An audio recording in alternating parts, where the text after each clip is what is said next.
Hello, welcome. I'm Kerry Ann, and this is Seventh Sanctum. And this evening, I'm being joined by my normal co-host, Natalie. Hello, Natalie.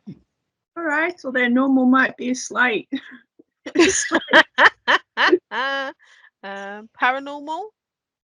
Yeah, paranormal. Yeah, I'll go with that yeah. one. Lowercase para, capital normal.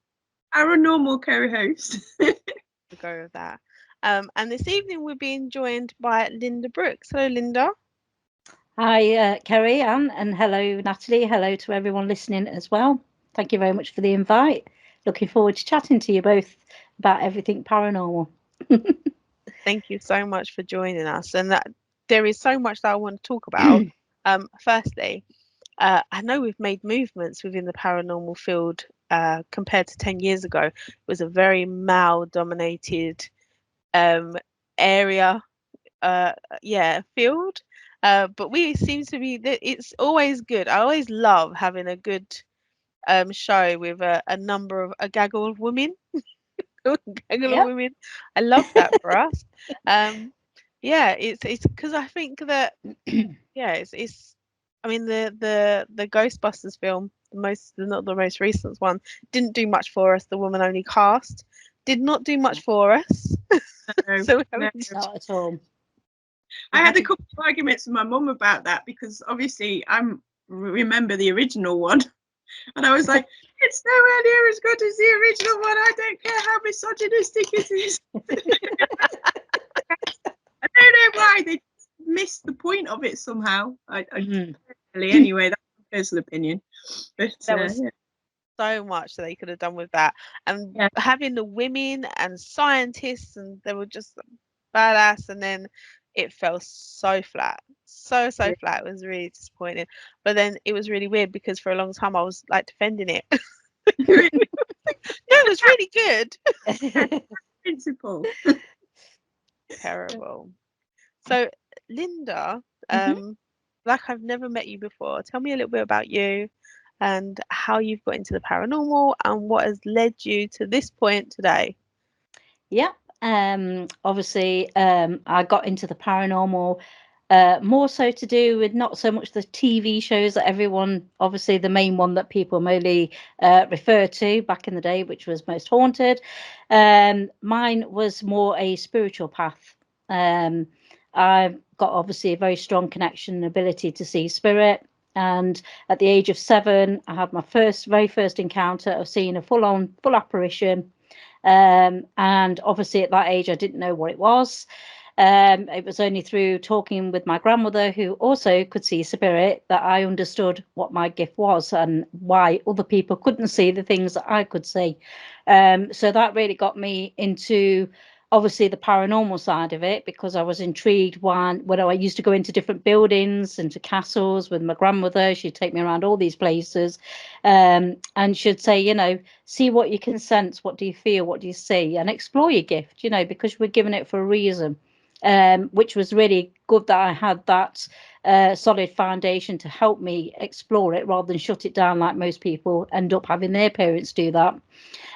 So that really got me started, obviously, down the paranormal path of wanting to understand more so about why spirits still linger in buildings, how spirit work in the sense of they don't have a physical body anymore. So obviously I got really quite intrigued with that side of things. And obviously, with the more I went into the paranormal side of it, I used to go on to different events with different companies. And then I started seeing how other people were gifted but weren't able to explore their gift on events, because obviously some of them weren't allowed to, different beliefs and all of that. And when you've got a lot of people in the events that they were going to, you're talking about probably 30, 40 people in one building. Obviously you can't have people saying then, oh, I'm picking this up, seeing this, or what have you. They just, I've seen them shut down so many times, and I thought it's such a shame, because that person is so gifted, and they've come here for that reason. They want to explore it. So when we decided to set up Brookes Paranormal back in 2017, I wanted to be able to allow and facilitate that for people to come in smaller groups, not have 30, 40 rammed into the rafters of the building. You know, everyone is each to their own. I'm not saying that that's a bad thing. It depends on what the general people are coming in for. You know, if they're just coming in for to explore it and just sort of like, you know, have a good night out, perhaps have a giggle about it and what have you, then that probably would be the event for them. But we're totally different. You know, we explore people's abilities. We don't shut them down. We allow them to tell us what it is that's seeing, feeling, sensing. And I think that's the reason why we get so many people that are repeat guests who are obviously very connected. And obviously with them keep coming, the gift is evolving. It's going into a different realm, and they're finding the more they're coming in exploring that, the more they're actually getting from it, as opposed to going to, you know, other events where they're getting very little, and yet they're getting more deeper connection, and they're getting more understanding what spirit's all about, how spirit work, how do they set the equipment off, why is it they show themselves this way to one person, show themselves a different way to another. All of those questions that everyone's always got, you know, in their heads, wanting to know more about that. They were getting those answers, they were understanding that a little bit more. So it was more than a public event as such. We were given, well, we still are giving more to people with regards to that, you know, and having a good time as well at the same time. It's not all serious. We do have fun, we have laughter, and laughter is great for energy building anyway. But we explore it together, you know. We investigate the building together. If people are picking up things, we don't shut them down. We encourage them to go with what they're feeling. And often it's a case of it only takes one person to speak up, and before you know it, people are also getting different bits of information, but they fit with the same spirit person that's around the area that we're investigating. And then when they get the validations, wow, that's an amazing moment for everyone, because, you know, if you're getting that as a repeat thing, and obviously with me being a medium myself, I can definitely tell them whether there is a spirit there or not, because I see them. So if they're saying I'm feeling something, you know, I'm not sure whether that means there's somebody around me. You know, they've got somebody to help understand what's happening, what the chain of events are going off in relation to any activity that we do get. And obviously that helps them with their understanding, you know, if they're not sure, or they're sort of like trying to debunk it, rationalize it, which we still do as well. We don't put everything down to be spiritual activity or spirit energy around the building. We also make sure that we debunk the obvious things first, and then we work on what's left, and then try and understand what's going on to form a bigger picture. And we do it together as a collective group. That sounds really. Go on, Natalie. Sorry. Go on, Natalie. No, I was just thinking about what you were saying, Lynda, about you know, how some groups won't allow mediums and things. And it's like I had this conversation with a friend the other day, and he was saying, oh, well, you know, it's what you believe, isn't it? And I was like, is it a belief if you can see it in front of yourself? You know, so yeah. You know, I said, I don't believe I see it. And it's like it doesn't require belief. If, you know, you disbelieve somewhere and it still happens to you. Definitely, absolutely. Yeah, and the thing is, like you say, with mediums, and they were saying about on ghost hunts, and it's like sometimes you can tell when a medium's off, because, like you say, the coincidences don't stack up. Whereas if you see something, somebody feels something, somebody else sees a shadow at the same time, and the meters go off. Yes. Like say, the corroboration actually helps to build the understanding of what's happening, rather than you just going, well, I think something's just happened here, but nobody else is saying anything. Yes, yeah. I think it's also good because when you're getting sort of like that triangulated activity where somebody's seeing something, someone's sensing something, the equipment's going off in correlation to it, and there are other factors that's happening as well that are all, you know, triangulating that particular part of the building with that sort of activity. I think when you're getting that sort of thing, then, you know, it's not a case of if, buts and maybes, there's something definitely going on.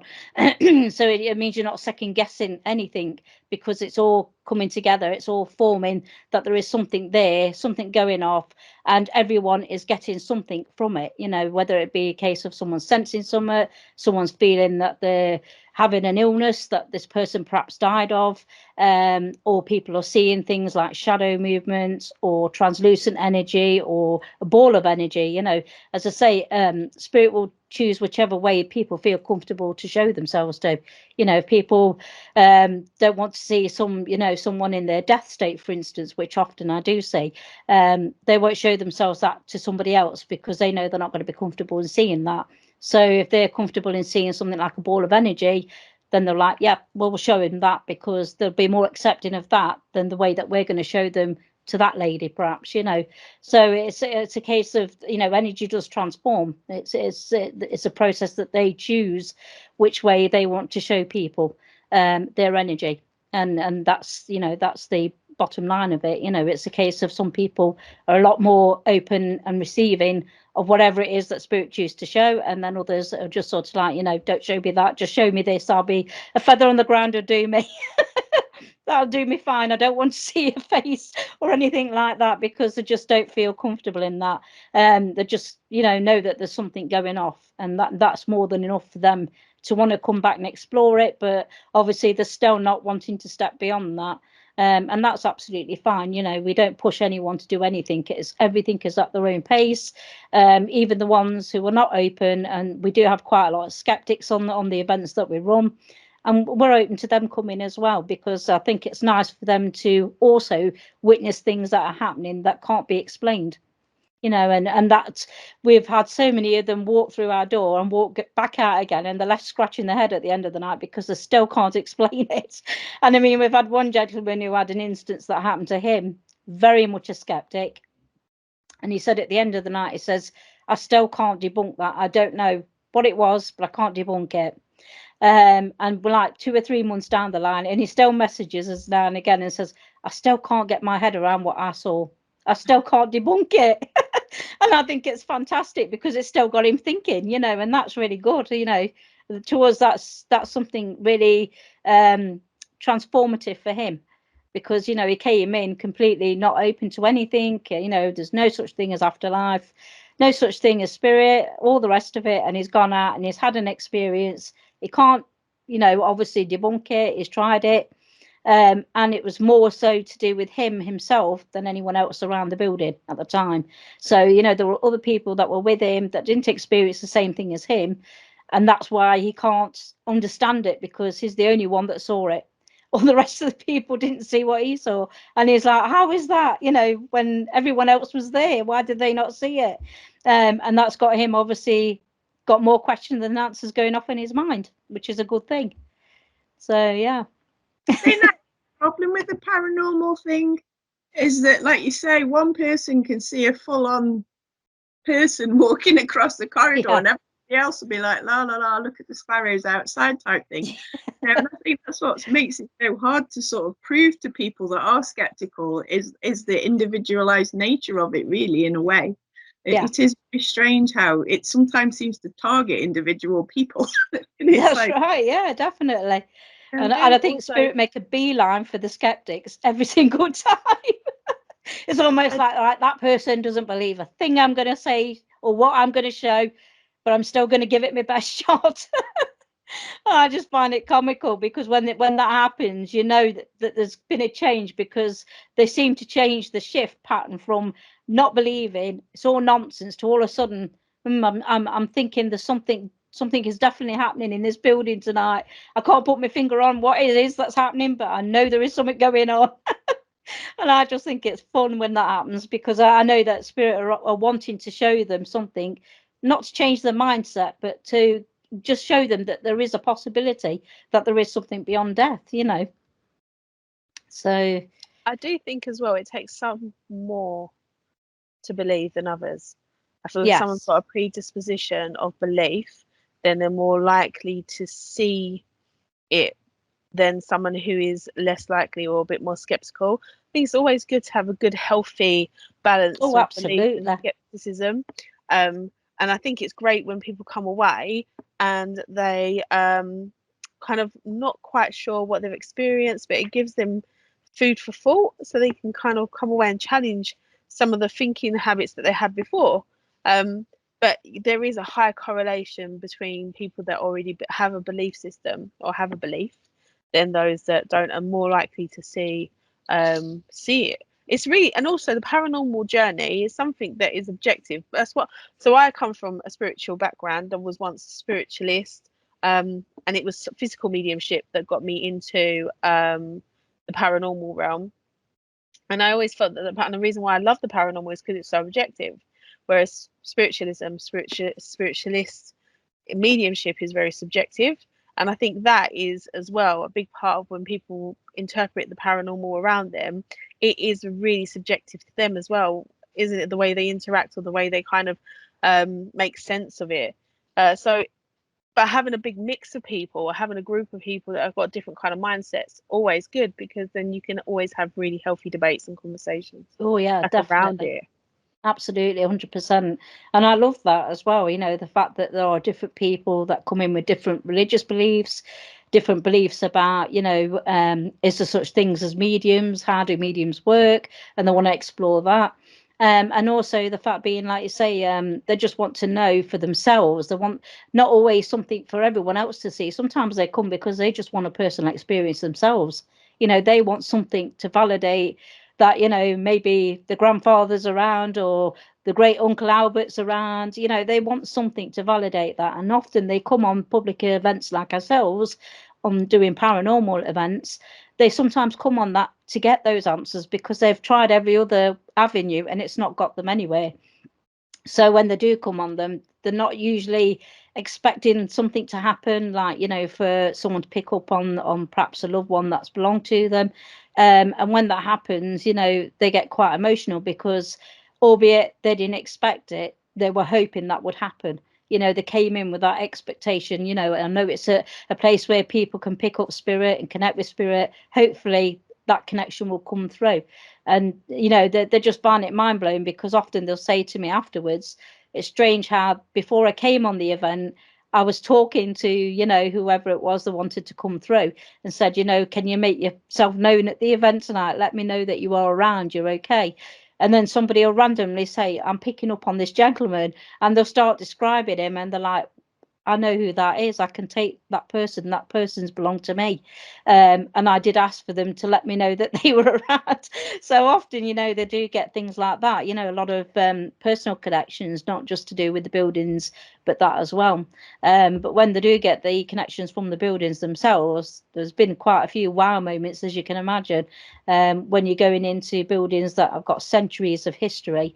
And then you're getting spirit that are going back to sort of like the 13th and 12th century, coming forward and showing themselves what they actually look like, whether it be in full armor or clothing that's related to that time period and such forth. And people just, you know, they're just mind blown by it. You know, the fact that spirit, even though it's a long, long time ago, can still manifest and show themselves in a way that they remember how they were dressed back in that time period. So, yeah. Consciousness is a very powerful thing. Yeah, I agree. And they say that you said earlier about energy just transforms. That's science. Them's is science. Energy does not die. It just transforms from one form to another. And essentially that's when we're talking about how energy manifests differently dependent on the person that they're working with, is just an example of that. That's right. When we talk about, so you said about you do public events, there is, it's, I say it's funny, it's not really, but these are conversations I've had today actually, about places I would love to go and never have been in the UK. So is there somewhere that you've been that you absolutely would love to go back to, or if you ever had an opportunity to go somewhere that's been, you know, quite private and you've had some great experiences there? I think, I've been to so many places. Well, where do you start on that one? Probably my most favourite building I've been into is the Robin Hood Experience in Nottingham. The reason why it's favourite of mine, I investigated that building for 6.5 years straight. So you can imagine the information and connections I was getting through from that particular building. But they weren't just related to that building, they were related to around the site itself, the land, the people back in different time periods that were coming through, and obviously connecting with me, giving me visuals of what was going on in that time period, what the buildings looked like, what the outside of the building looked like, hearing the people, how they used to talk, describing obviously what they used to do for occupation back in the time as well. So I got quite a lot from this particular building, so it's always been one of my favourites to go to. And I also had a gentleman that came and connected many times, you know, right from day dot, right all the way through. The same person and others, people who've gone into the building and investigated, have also come across him as well. And it, you know, it's shared a lot of insight about how dimensions work, because he was upstairs in the building. He's got a particular, I won't say it for the benefit of anyone who wants to go investigate, but there's a particular room upstairs that he tends to always be in. And when he's in there, he doesn't see the room the way it is today. He sees it back as it was in his time period. He described to me where the window was. He described to me what he's seen out that window, even though there is no window in that building. It's all boarded up, so you can't see out at all. But he would describe things, certain detail to me. He'd show me a picture of Nottingham Castle, what it would look like back in that time period. And exactly the way he described it, I actually did some research. I said, well, I will check it out, because I don't always believe what spirit tell me. I'll say, if you're lying to me, I will know. And I will go and check it out to make sure you're giving me some actual facts, because that's the way I work. And I actually looked up and seen a picture of that time period of what Nottingham Castle looked like, and it looked exactly the way he described it. And I was like, wow, okay. Now we're talking, you know, that you're giving me information that can be validated. So then he would tell me about obviously his life, his family that were there living with him. He'd also described to me that he had 2 horses that were downstairs in the stable part, and the downstairs is now a gift shop. So obviously he'd go down and around the building. He'd walk around and see what was going off in each of the rooms and everything. But at some points he actually used to walk downstairs into the gift shop. And once he came down with me, and I said to him, I'd love for you to walk down with me and see what you look out. When you look out that window, what do you see? Describe it to me, because I'd be quite interested to find out. And he says, well, I see your time period. I see the vehicles. What are those things? What are those things on these things that move on what looks like a road? He was baffled by it, because obviously it's something, going back to the 14th century that you would not see, obviously. And he was just baffled and perplexed by it. The fact that when he came down to a certain level, he'd seen it through our eyes, what our world looks like today, and yet when he'd go up to the upper level, that was his world. He saw, so he was darting between 14th century and 2022 23, that sort of time period. So it's like, how does that work? I was really intrigued to find out how, is that just his perception? How does he see that? And he said the only way I can describe it is I'm seeing it through your eyes, yourself. He says, because obviously my eyes, I can see my time period. I can also see where I am now. If I want to go to that level where, our plane is and where we're meant to be and where we're meant to be with our loved ones. But he says, I'm seeing the time period now through your eyes, not mine. And he says, that's why I'm able to see it. And I'm like, that's a really bizarre, answer that I didn't expect to get from him. But I thought, how intriguing at the same time. And, obviously I've explored so many different buildings, and that was the first time I actually had a spirit person say to me, well, I'm seeing things through your eyes and not my own. And I thought, how weird. But yeah, it was a concept I hadn't come across, and I thought it was quite interesting how they can see things like that. And I thought, well, actually it does make sense, because when you think about other people who have had, babies and the loved ones have gone, passed away, and then when they go to mediums like myself and they're getting readings and they're saying, well, how is it my great grandfather, who's never obviously been here when this child was brought into the world, but yet he knows exactly everything about him? How's that possible? And I'm like, well, obviously, they're there, they're around, they're seeing it through your eyes, they're not seeing it through their own, and that's how they make that association. It's like when I'm a stickler for experimenting with spirits. You probably could tell. I will push certain things and ask certain things that other people perhaps wouldn't even think to ask. But I do love asking questions, because I think, how else are we going to learn? You know, we're not going to learn through thinking about it. You need to get it from the horse's mouth, so to speak. And the only way you get that through is communicating with spirit. But I asked them, you know, about looking at clocks and things and asking them, what time is it? You know, simple things like that. And this was during COVID, when they used to come in and talk to me in my own home, because obviously everywhere was in lockdown. And I said to him, I don't mind communicating with you and talking to you, but would you help me out, you know, and explore and tell me a little bit about what you're seeing, you know, in my space, in my room? You know, do you see the clock? And if so, can you tell me what the time is?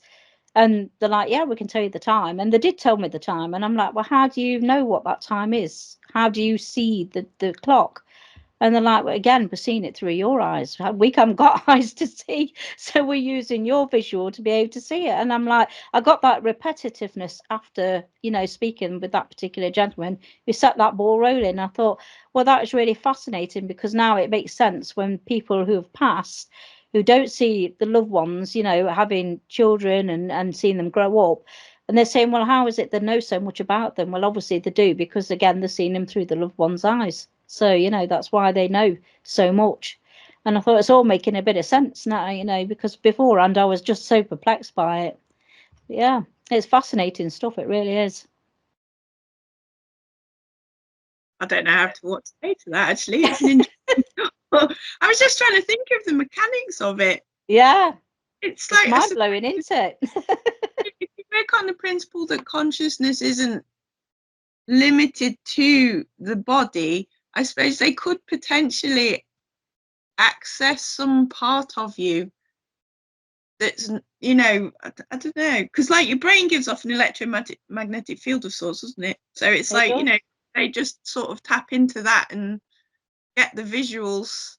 Yeah, because right, it's a similar way to the way telepathy would be alleged to work, I guess. that's wouldn't right. Yeah, absolutely. And obviously they're connecting through our conscious when they're connecting with us and talking to us, because that's the only way they can do it. So, albeit they can voice their own voice, you know, it just takes them to understand how to do it. The process is all different for each one of them. Some of them are able to make more noise than they can do visuals, or, you know, audible with their own voice. Some of them can just do tapping, you know, and that's the only way they can communicate. But then once they understand you know, the process of how to actually vocalize, even though some people hear them growling and making them sort of noises and think, oh God, we've got a demon in the place.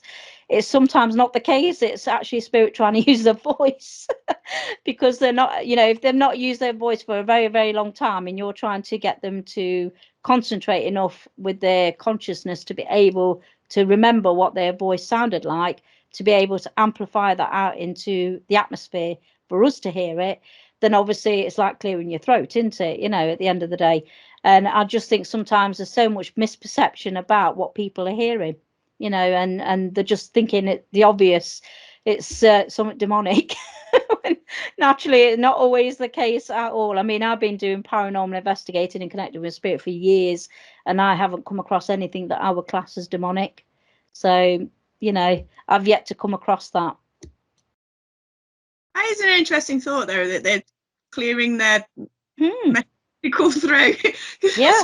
To be fair, it's like if you've been living down in the cellar for a bit and then someone comes along to talk to you and you're like, yeah, exactly. Yeah, exactly. That's true. And I mean, you know, if you got to think about it also from the point of view, you've not actually had a physical body perhaps for 20, 13 plus years or centuries, depending on the place that you're going into.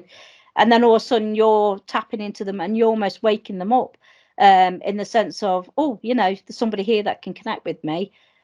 How do I be able to, you know, let other people know who can't connect? How do I make the noises for them to realize that I am actually here? And it's like a working process, you know.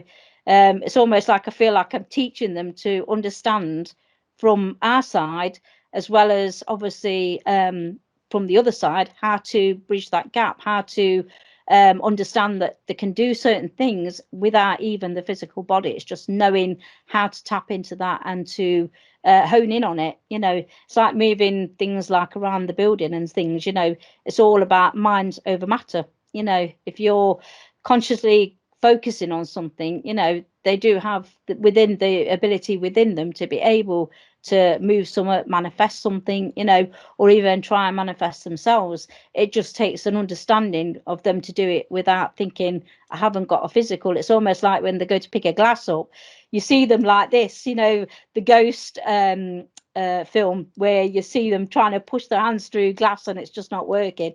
And it's like they're thinking, why can't I pick the glass up? Well, they haven't got a body to pick it up with. So you're almost having to say to them, you have to focus with your conscious mind to be able to make that glass move. But at the same time, you've got to use the energy of people around you to be able to do it as well, because obviously they won't be able to always do it on their own, because every one of them are at different energy levels. So some of them are quite low energy, so they can't do as much as what somebody with a high energy can do.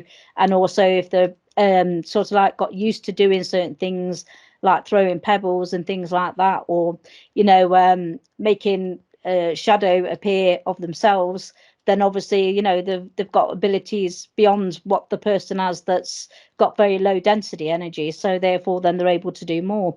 But they're only being able to do that because people like myself helping them to understand how to do it is giving them the floor space to do it almost, you know. And then with people coming into the building with all the energy, it really helps amplify it for them.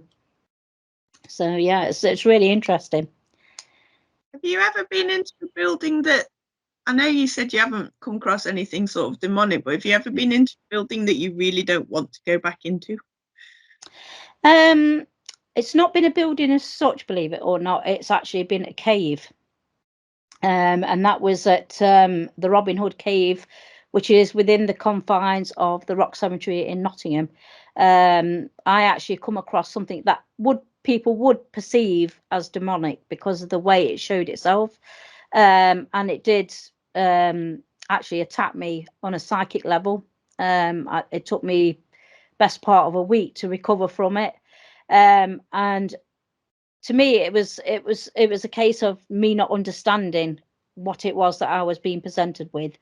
But when I actually got into the back end of the cave, I seen that people had been bringing offerings to the cave. And straight away, I thought, I know what that thing is now. It's like a guardian of the land. You know, it's there to guard the sacred area that it is.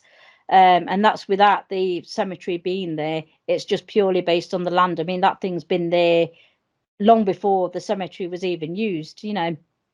And of course, it was more of a stronger elemental than anything.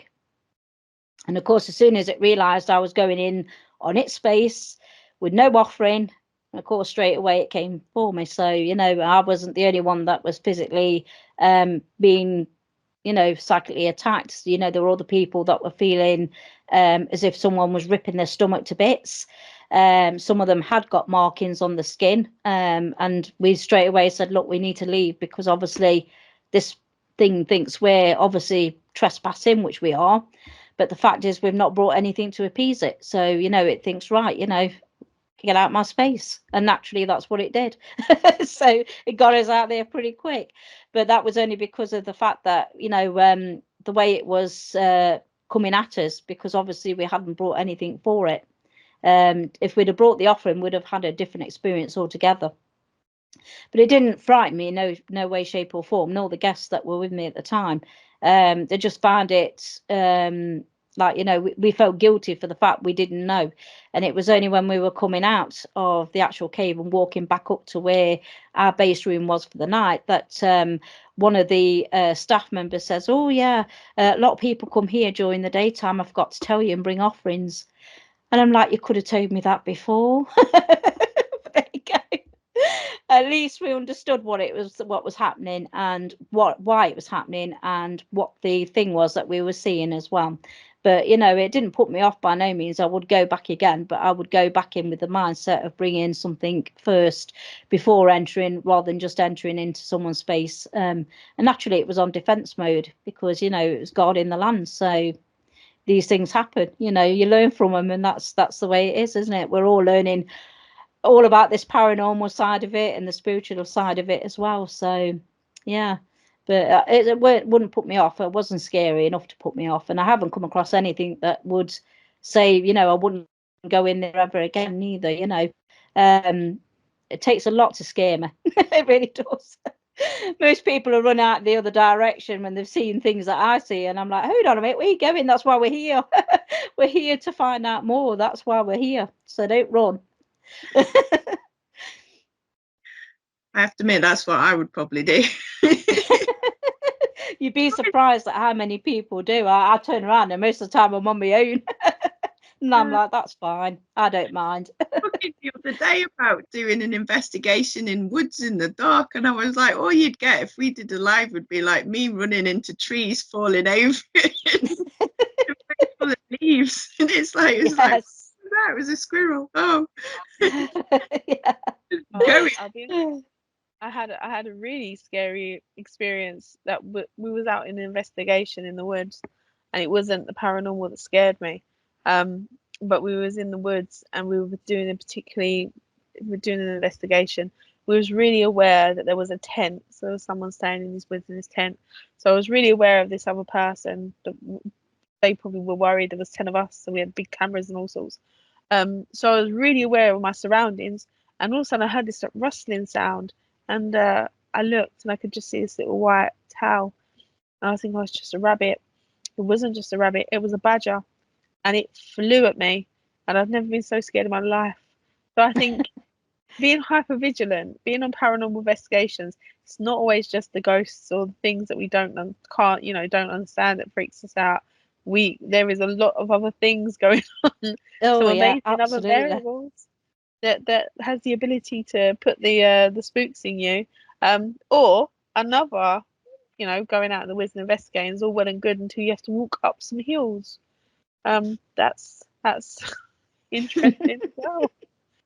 I've got to walk up that steep bit where Tutbury Castle is on Saturday. So I'm going to bring me my oxygen tank and Yes. Yeah, it's steep hill, and I hope we don't get the winds that we had when we were at Dudley Castle on Saturday. Oh, the winds on the keep were absolutely horrendous. You go up there with gas, you just get blown away. It was just awful, but it's such a shame because we were really hoping to do that and investigate that part of the building, but wasn't meant to be, unfortunately, due to the severe wind that we had. It was just too treacherous, and then it lashed it down with rain as well. So proper stormy weather we had Saturday, but it added to the atmosphere. Yeah. Again, it's not always the ghosts that give us the willies. Oh, yes.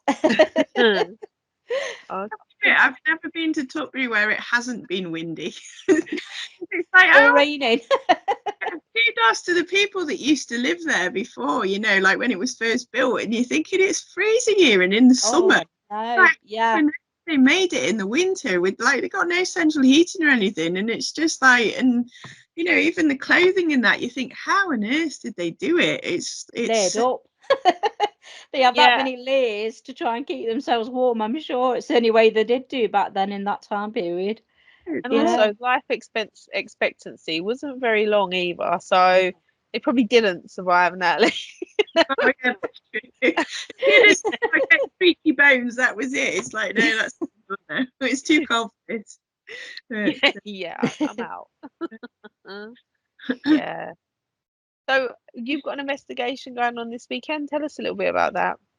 Yeah, we're at Tutbury Castle. Obviously, we've been there many times before, but it's just a fantastic site when you think about the history of it. Obviously, the people that went through the castle doors themselves, people that stayed there.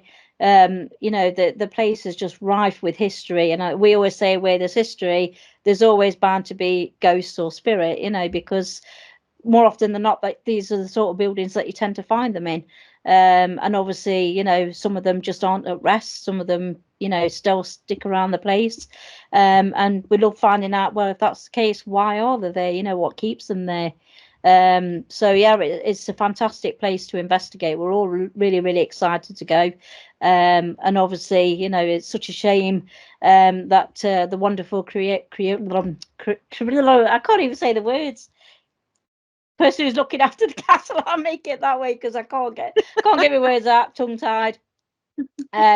The lady there, Leslie Smith, who's obviously been there for a long, long time, sadly is retiring. So, you know, it's such a shame that, you know, the castle will be changing hands shortly. So maybe, you know, the paranormal side of it won't be going on for forever. It might end up coming to a very shortcoming come July when it changes hands, you know, and somebody else takes over the reins, which will be sad, you know, because obviously, you know, it's been in the paranormal field for a long, long time, and obviously everyone loves to investigate there because of the history. But obviously, you know, if the other people that take it on don't want that, then that's it. You know, we have to respect that. But I think a lot of people are probably appreciating it more so now that they know it's not going to be open forever for people to investigate. But you know, the experiences people have had there, just the staff alone is just, you know, phenomenal. And obviously my other co-founder, partner in crime, my son, Jordan, he's had a few experiences there as well himself. And some have left definitely a profound effect on him after it as well, because he actually had almost like a time slip. So he actually seen the castle back in a time period where obviously there was a battle going on in the grounds. He's seen the soldiers, seen them, you know, killing people. He's seen different buildings that are no longer there but used to be there. Little individual buildings around the actual site. And obviously that's all been validated from Leslie Smith herself, who when he explained it to her what he saw, she was quite, you know, surprised. And she went, wow, well, that's the second person that I know has actually had exactly the same experience. And the other person was a young lad. And he had exactly the same experience. He described seeing exactly the same things, albeit that was quite a few years prior to Jordan having that experience. But she said it's really interesting how, you know, no one else has had it.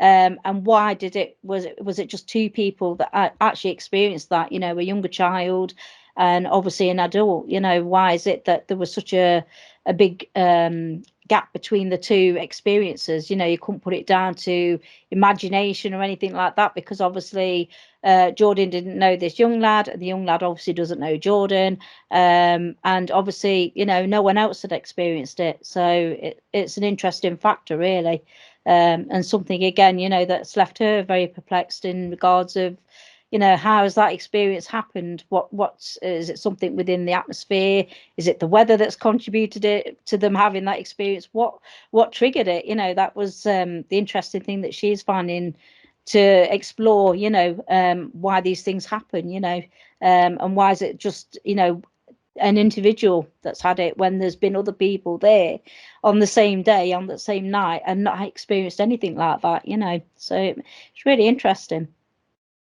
I suppose one could argue, if you believe in past life stuff, maybe they've been there before. That's very true. And again, on a separate occasion when we went to Tutbury Castle, again, Jordan had an experience, and we were on a private this time, or a private investigation, and he'd experienced something in the king's bedroom.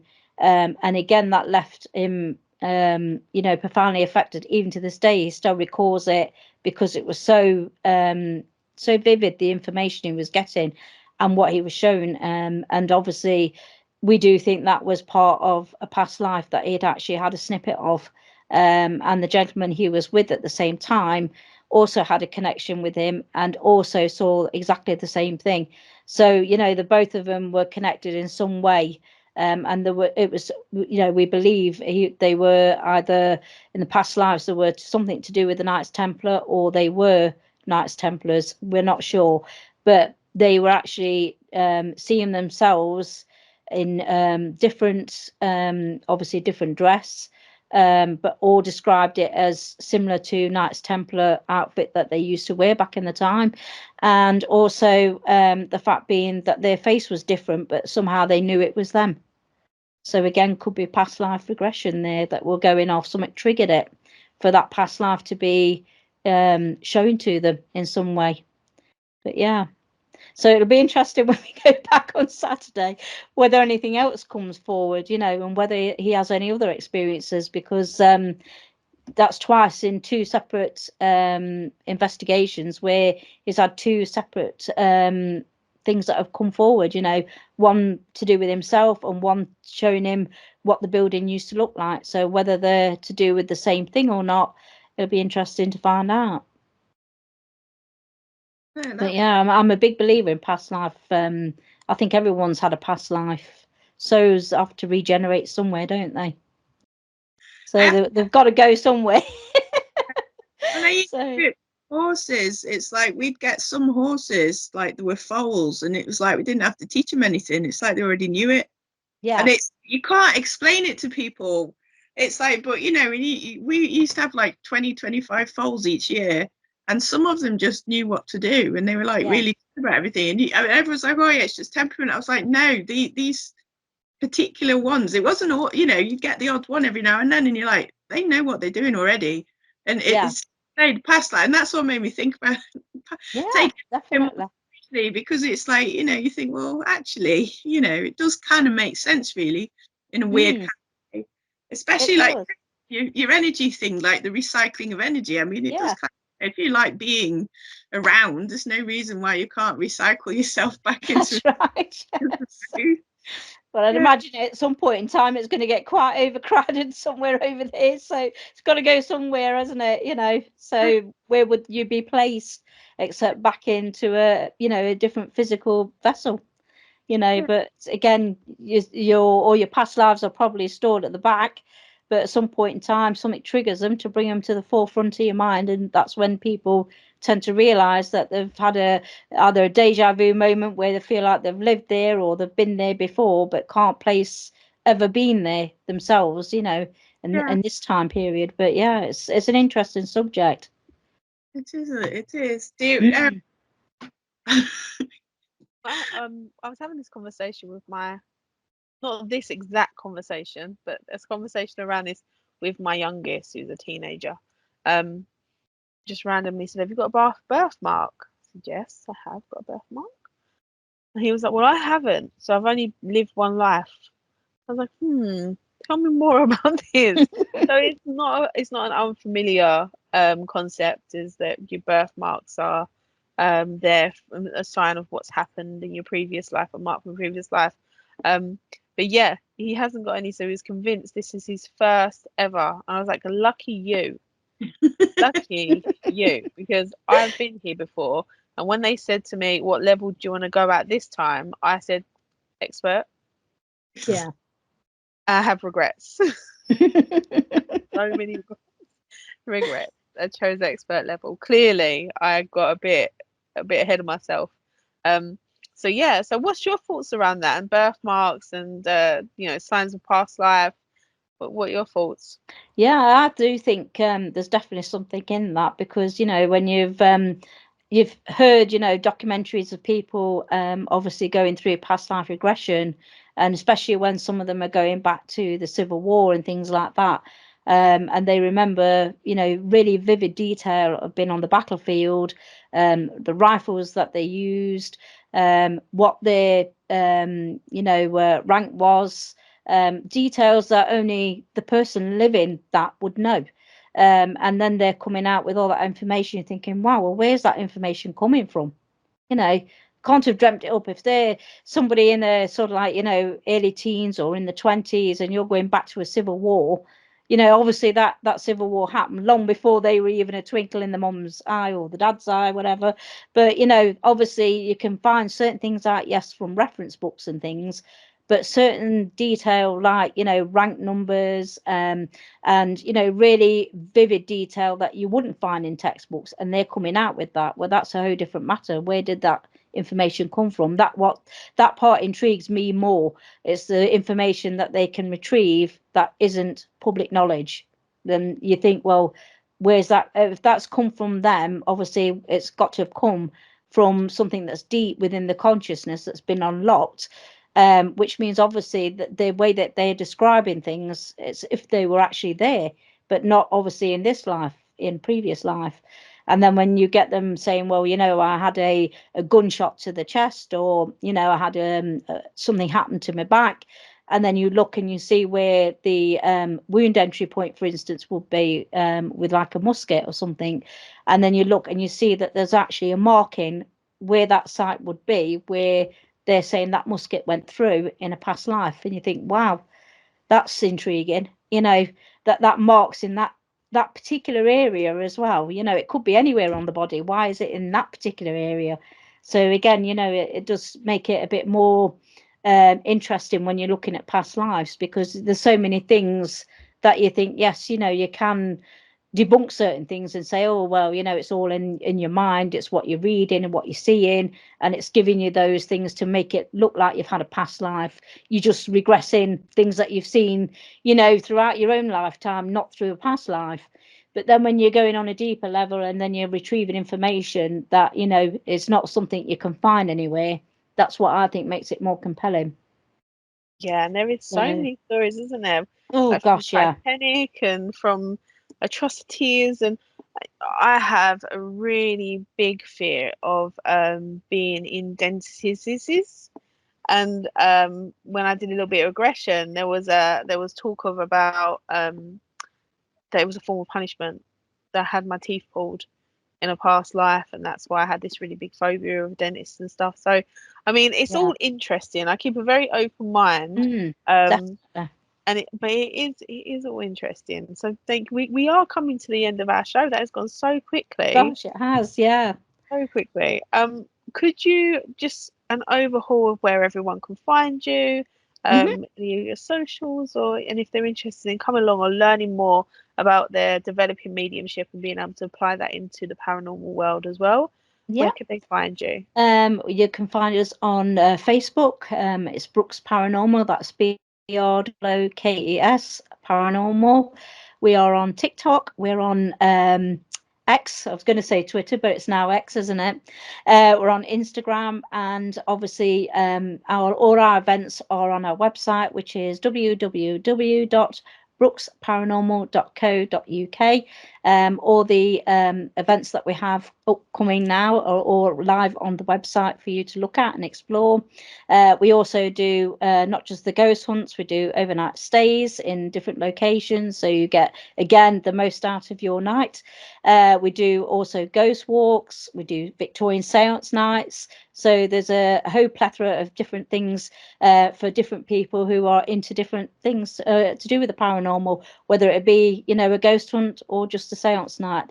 We've got plenty of different things to choose from. Perfect. And do you cover what part of the UK do you cover? Do you come down south? Do you stay up north?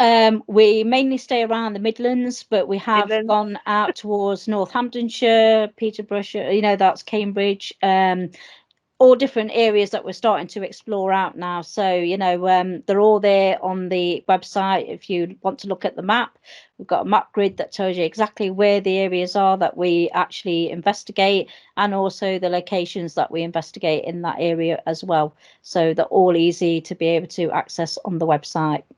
So hopefully there'll be something for everyone there to have a look at.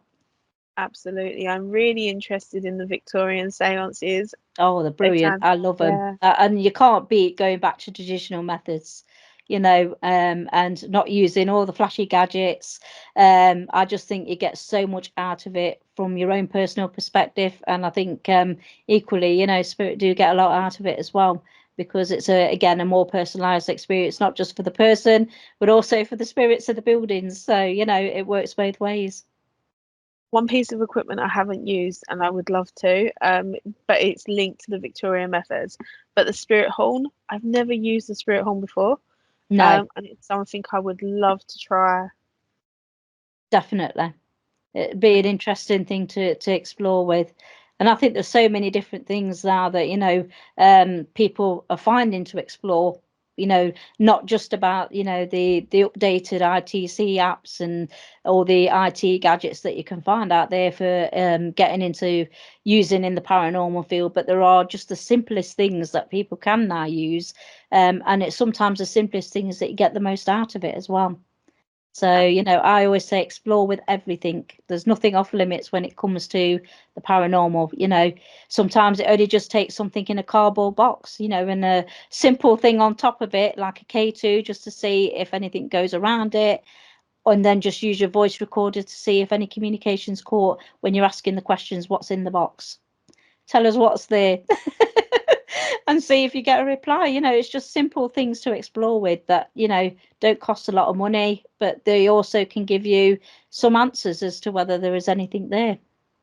And a fun little experiment as well. I mean, that's the best thing. Definitely. I think if we get a bit creative with what we've got, we're able to, it's about having, not about having proof, but if you are going to get evidence, it's about getting evidence that you want to be able to go, well, I can't explain this. Yeah, So definitely. yeah. Well, thank you so much. Thank you so much. Before we end, I just want to mention that Seventh Sanctum has a Instagram now. We are up and running over on Instagram. You can find us at Seventh Sanctum Podcasts. I think it's an investigations. I think it's a little bit long one. But we're over there now, so go and give us a little follow if that's what you want to do. If you follow that, that'd be great. But thank you so much, Lynda. Thank you for joining us. You're more than welcome. I'm gonna say good night to everyone, or goodbye, or good morning, whenever you listen.